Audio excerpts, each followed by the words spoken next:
Hi, I'm Annette from itsAdelight.com, and so glad you're here with me today because I'm going to share with you my creamy, delicious broccoli cheese soup. It is perfect for wintertime. I don't know if you're in the cold right now. We got about 16 inches of snow, and this is just a perfect cold weather food. So this is super easy. I'm going to share just a few things that I have right here, and then we're just going to run to the stove. We're going to get this stuff cooking.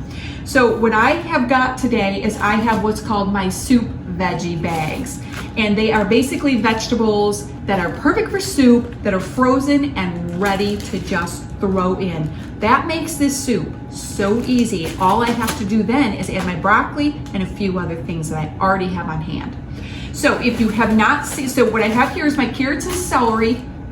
Basically, this is just extra that you bought carrots or you bought celery for something else, you had a few stalks left, chop it up, put it in a bag and put it in the freezer. It's perfect for soup, okay? Now this one is my zucchini and yellow squash, and this one is kohlrabi.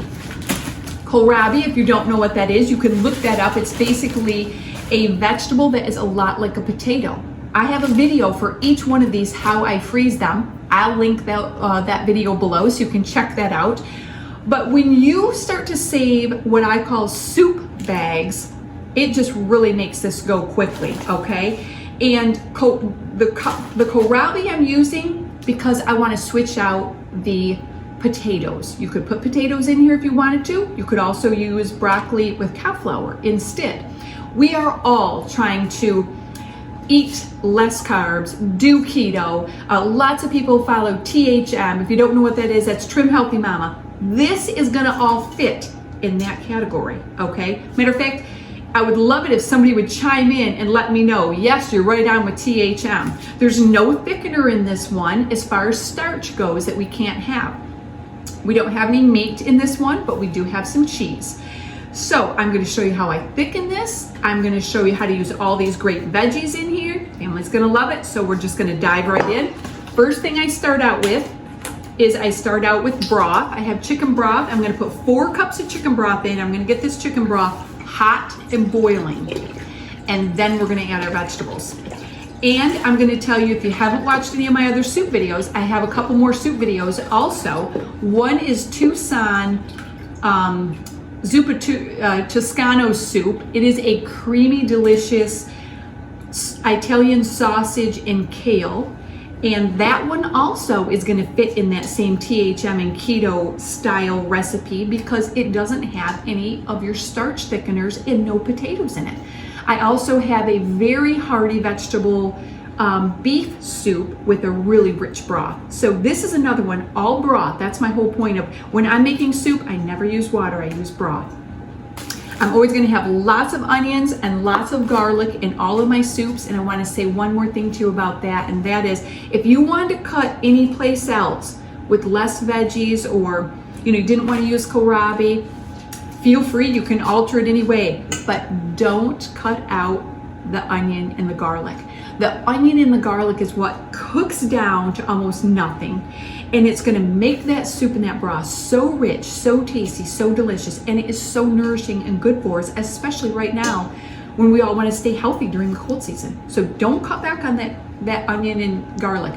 If you're worried about it being too spicy, I do not like all that spicy things either, so you're safe there because I don't want to make things that are spicy myself. I'm getting used to more spices, and I hope you'll push yourself out there as well, but this isn't going to be spicy at all. So we're going to get this broth on the stove, get it hot, and we'll start adding in our veggies.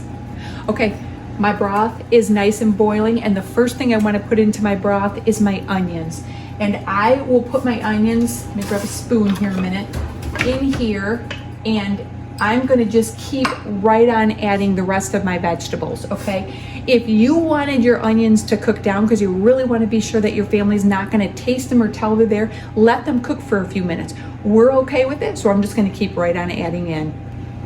Okay, so after my onions, I'm going to put my frozen carrots in there. I'm going to use 2/3 cups of frozen carrot. Add that in. I'm going to use 2/3 cup of my frozen celery. I'm going to add that in there. I'm going to add 3/4 cup of kohlrabi. And if you didn't want to use kohlrabi, you could use fresh cow flour or frozen cow flour. That works too. Kohlrabi tastes a little bit kind of maybe like cow flour.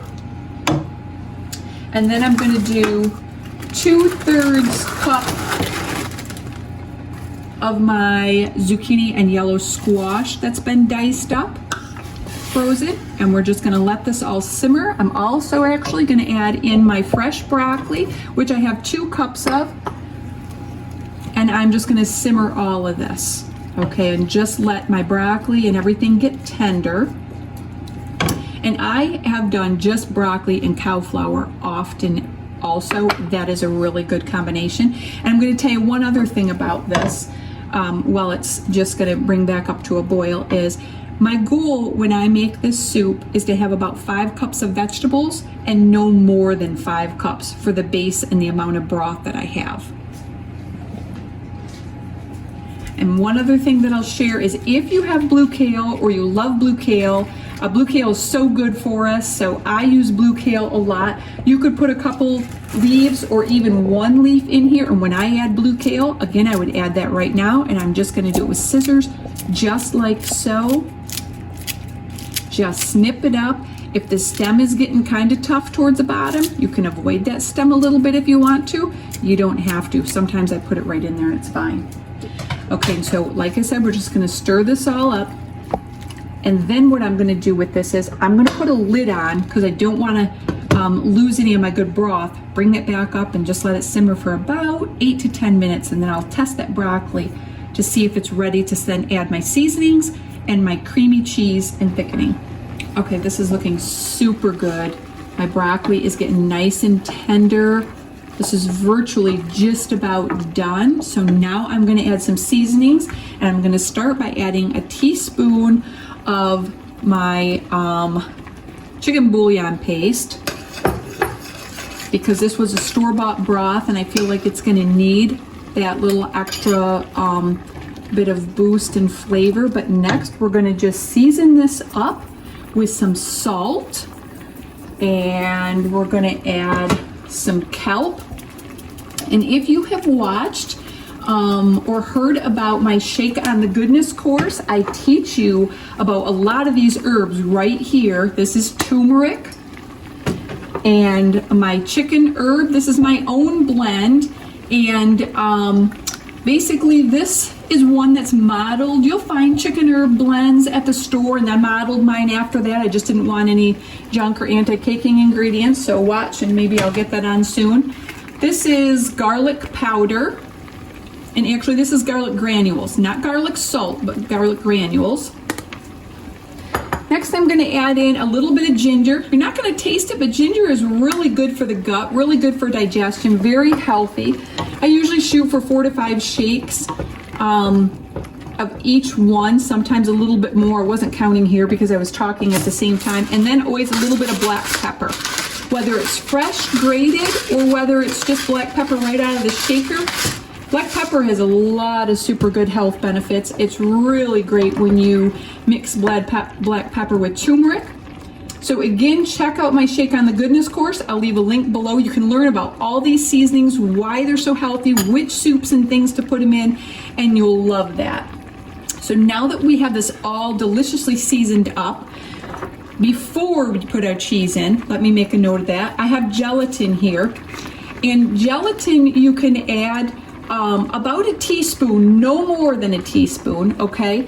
Gelatin has a lot of health benefits, but it also is going to give us a little bit of that creamy, maybe you'd say mouth appeal that our cream soups would get when we're using the cornstarch or the milk base. And we're not going to do that with this one because we want this to be even healthier than that. Another way, if I needed to thicken this, would be to use arrowroot powder. I just buy a 1 pound bag and store it in a jar, but a little bit, 1 to 2 teaspoons of arrowroot powder with a little bit of water, and you could add that to this to thicken it. So If you decide to use the arrowroot powder, you can feel free. This is where I would add it in. I'm gonna skip it because I know that we're okay not having it in there.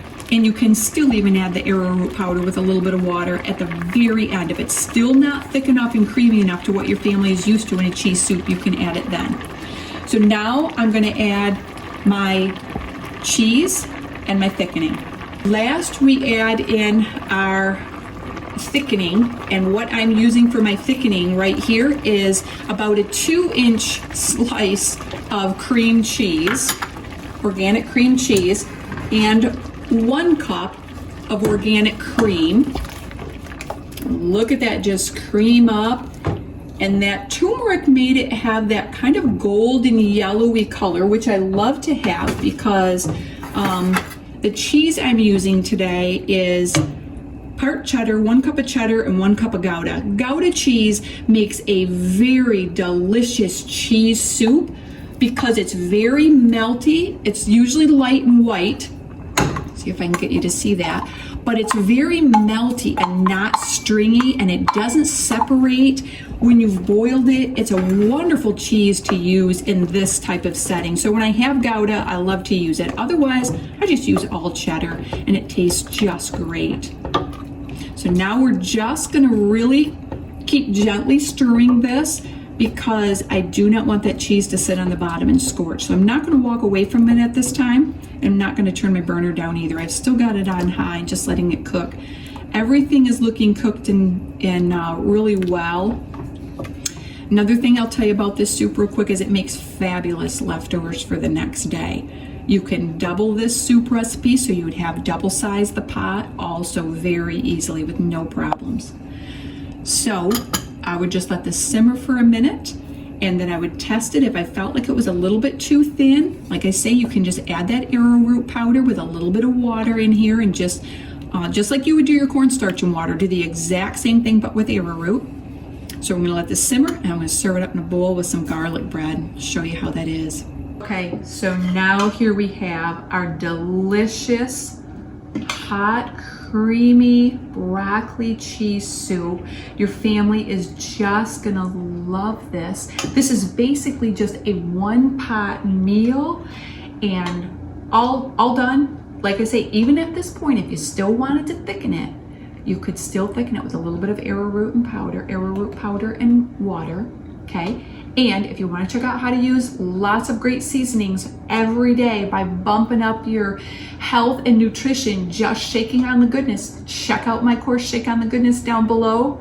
I'll have other links for you. I'm serving it with garlic bread today, but I also have a lovely cranberry blueberry bread you will love that is great for this winter meal as well. All right, I hope you enjoyed the soup, and I'll see you in the next video.